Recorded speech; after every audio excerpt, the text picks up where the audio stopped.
Hey guys, Scott with Heritage Farms, Texas. Well, it's Friday afternoon after work. What are we working on? Well, we're back at the farm and we are changing the hydraulic filter on the New Holland 5060. I'm a little bit past due on this, but that's all right. But anyway, that's the old one that we took off, and I'm a little bit behind on this. I just hate to admit it, but I am.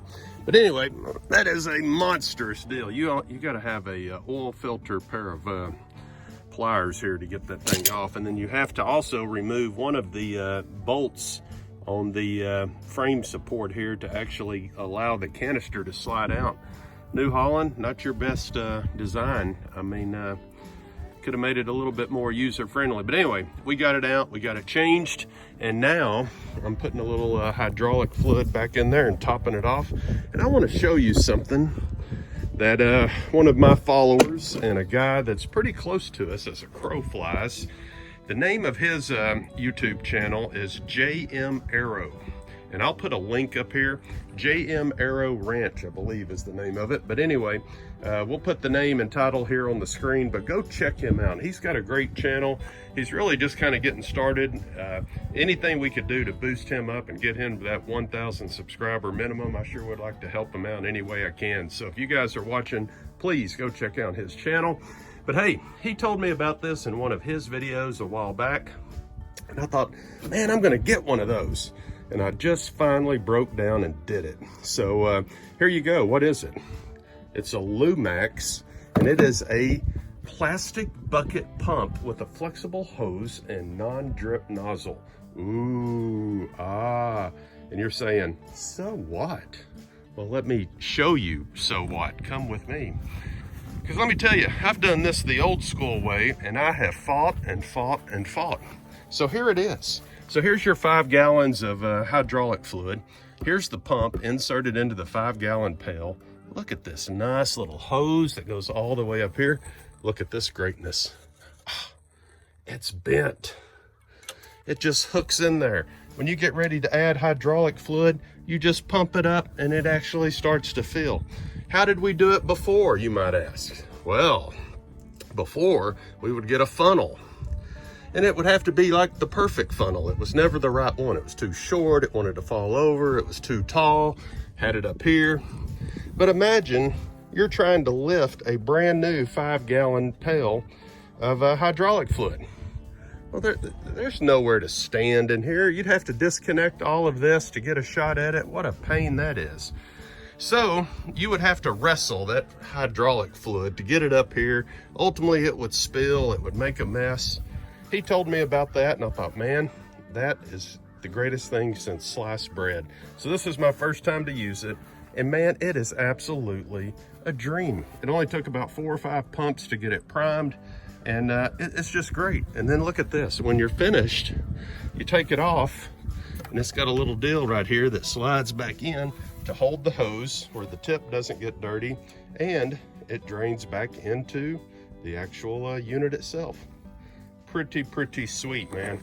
So all right, guys, hey, main thing, go out and check out his channel. So what's on deck this weekend? Well, we got the hydraulic fluid changed, or not changed, but we got the hydraulic filter changed. We've topped it off, and I would normally be ready to go to work, but I noticed something was strange when I got here today. I noticed the forks were not on the tractor. When I left for the week, the forks were on the tractor, which tells me Dell, my helper, took them off for some reason. Then I started looking, and I'm like, this doesn't look good. It should look like that. Bad, good. The other thing I noticed is we're missing a pin down here on this side, and this arm is hanging down about 1 inch. It's missing this. Not good. Not good at all. So then I started thinking, I haven't heard from them, haven't got any text messages saying, hey man, had an accident, tractor's broke or anything like that. But then I noticed over here, the hay forks. So guys, let me tell you what, when you live on a farm or you do any work on a farm or a ranch, it's inevitable. Accidents are gonna happen, stuff's gonna break. It's equipment, and let me tell you what, we work our equipment. But yeah, you can see over here, here's the original side. Look how this was nice, welded and everything. This is fresh, which tells me at some point, Dale had a problem with the forks on the hay forks. He either drove it into the ground and it busted off the front end, or something happened. But you can actually see this one fork is about 1 inch or 2 taller than the other one now. Not a deal breaker, but less than ideal. So anyway, looks like there's been some stuff going on. I guess Dale will show up at some point here over the next day or so, and I'll get the rest of the story. But right now it's not good because I can't use the hay spike, and I've got like an 18-wheeler of hay coming here pretty soon. So hopefully he's in the process of fixing this and getting us back on the road. But also it kind of slows me down a little bit because tomorrow I was really hoping to work the cattle.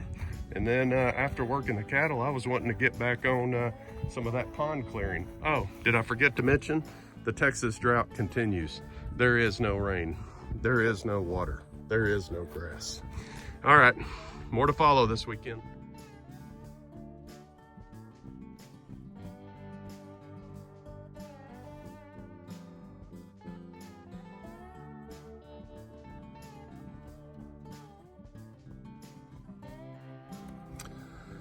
Okay, well, it's about 6 o'clock on Friday afternoon, so I'm sitting up here at telephone 2, just made the rounds. You know, there's always something going on. So, you know, I had the problem with the tractor when I got here, so that was just exciting. But now I'm at telephone 2, and of course the drought is here. You can see there's just absolutely no grass. But yeah, then I saw so this is the main road coming in. So when I was driving the Kubota in, noticed a very strange looking guy that was walking, and no shirt, just shorts, you know, shoes, but he had a backpack and he had like a pit bull dog with him. And I haven't seen this guy before.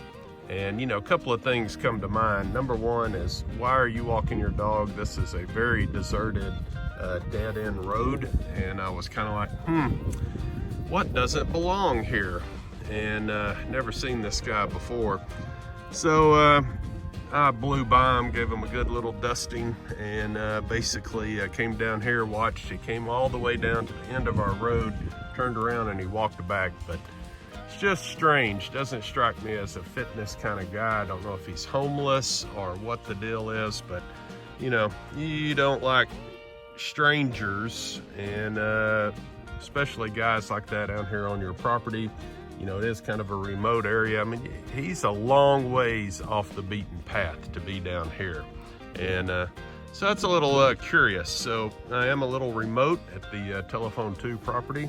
That's why I always make sure I'm packing and carrying a weapon of choice, just because you never know what's going to happen out in the middle of the wilderness. And as things get crazier in the world, you know, you just don't know what people are up to, man. And why is that guy out here on this road at this time of day? It doesn't strike me as a fitness buff or anybody out getting in his speed walk, if you will. All right, so the biggest problem I have at the moment is my bull is missing. So, you know, that's just great. So now I got to track down the neighbors' properties on both sides. Luckily on one side, it's my brother-in-law. So I'm hoping the bull got over to my brother-in-law's place. If not, he got over here on this place, which is a big cattle operation. And good God, there's 500 or 600 acres over there that bull could be on. And then if he's over there, he's probably with one of their bulls, and there could possibly been a fight, and then a bull gets hurt, and then blah, blah, blah. So good times. So something else I got to figure out tomorrow morning.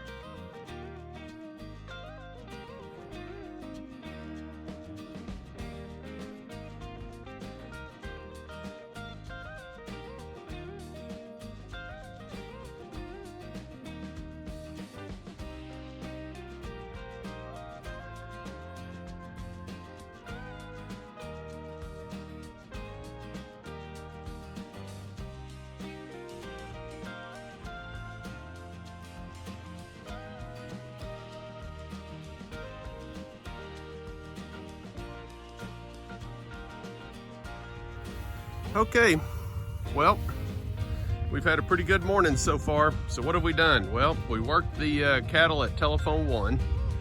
We worked the heifers and the steers and the bull calves that we kept. So this right here is our registered Sim-Angus bull, and got a really good pedigree for a Sim-Angus. He's really got low birth weight calves, and these are his 4 sons.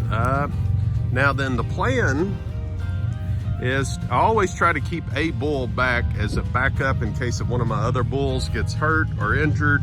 Going into spring, I like to have another one that's maybe in the wings, kind of like a farm team for a baseball organization or a minor league squad. But anyway, then one of them in here is what I call an insurance calf, and this is what I call my insurance calf, or my rainy day calf. And I always try to keep a calf back because, you know, life sometimes throws you a curve, and every once in a while, refrigerator breaks, washing machine goes out, something like that.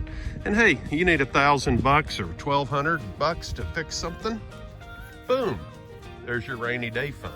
So I always try to keep a calf back for that. But the plan is there's 3 in here that look like pretty good calves, especially this one right here. I think these are going to make some great baldy bulls if you're looking to add a little white face to your bulls or to your herd. I think there's some good genetics in here. So all of these are basically calves that were born January, February, March of 22. So these guys are not even a year old yet, and considering the drought and everything, I think they're pretty good. But there's Dad and his 4 sons, and they are about to get moved to what we call the bullpen. The other side of the story is my other big registered Angus bull. He's gone missing. He's out and about patrolling Fannin County somewhere. So this afternoon, after we move these, I've got to go on a bull hunt, and I'm not very excited about that. The good news is there's only like 3 neighbors surrounding the place, so it shouldn't take too long to find him wherever he is. But I always look at the positive. If a bull leaves your pasture, that tells me all of the cows in your pasture are bred, and he is bored out of his mind and he's out looking for fun. So that's what's on deck. We've had a good morning. We had a little cool front come through. So the high today is only going to be 80, but the most nice thing about today is we've got clouds. So it hasn't been too hot with the sun, but it is so dry and dusty. So what I did before we worked cattle this morning, I got up bright and early and I came in here with a water hose, and I watered the entire paddock, the entire corral down with water just to keep the dust down so that when we were working cattle, A, the cattle didn't have to deal with the dust, and B, the operators didn't have to deal with the dust. But hey, if you guys are looking for a new bull somewhere down the road, give me a call.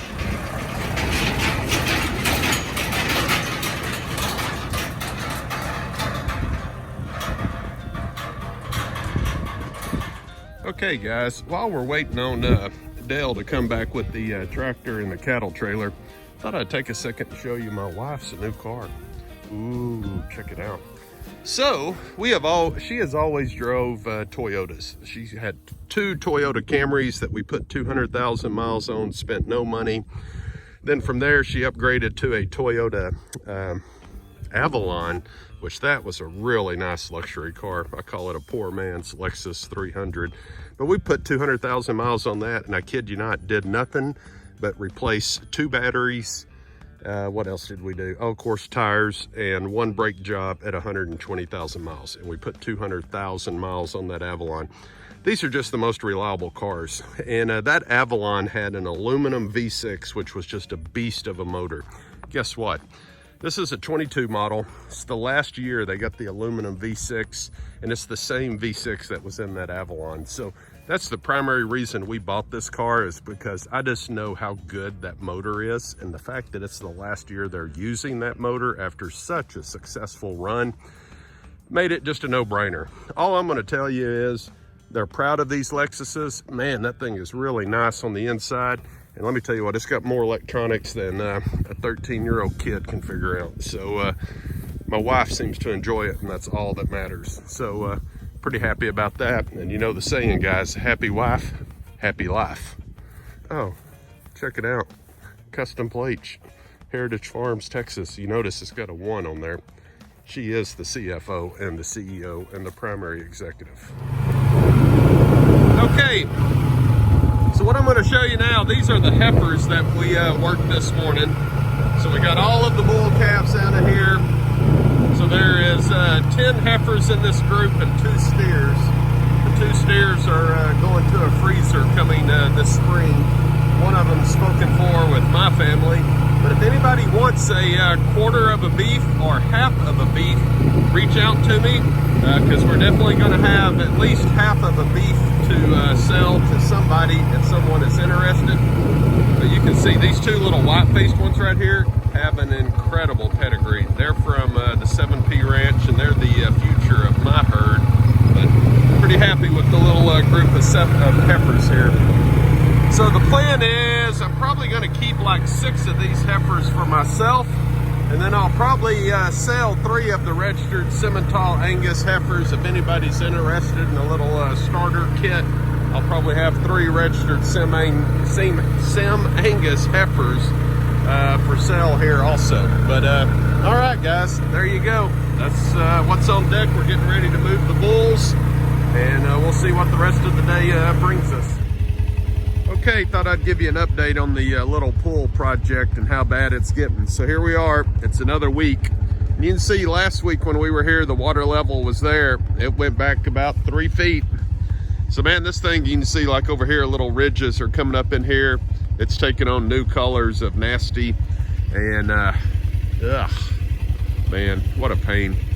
This drought, look over there. You know, the water was almost up to the base of those tree roots. It's coming back. You see this tree right here has literally died in the last 2 weeks. So we'll probably end up having to cut that back. All of these trees are just really stressed. But all right, I'll give you an update on some of the other pools too. Daddy and his boys. Daddy and his 4 sons. Well, you can see the family resemblance there, can't you? So Cavanese bull.